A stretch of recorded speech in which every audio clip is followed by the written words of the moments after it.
শিবপুর গ্রামে অদ্ভুত ঘটনা শুরু হল। রাতে গরু হারিয়ে যেত, ঘরের চাল ভেঙে পড়ত, সবাই ভয়ে ছিল। এ গ্রামে অদৃশ্য অন্ধকার নেমেছে, ওর ছায়া সবাইকে ছুঁয়ে যাচ্ছে। এভাবে চলবে না, আমি মা কালীর কাছে সাহায্য চাইব। রাতে রুদ্র মন্দিরে যায়, চারদিকে অন্ধকার।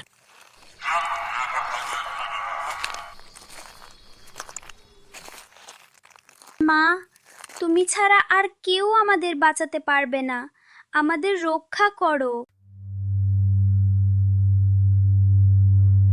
হঠাৎ ঘণ্টা বাজতে শুরু করে, নীল কালো আলো ছড়িয়ে পড়ে।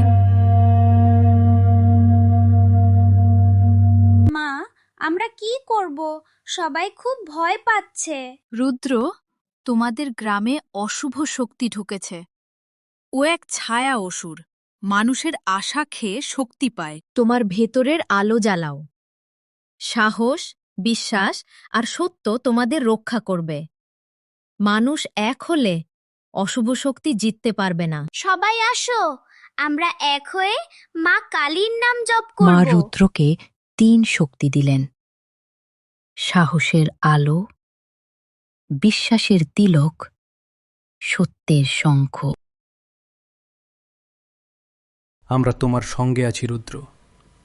জয় মা কালী। জপ শুরু হতেই কালো ঝড় উঠে।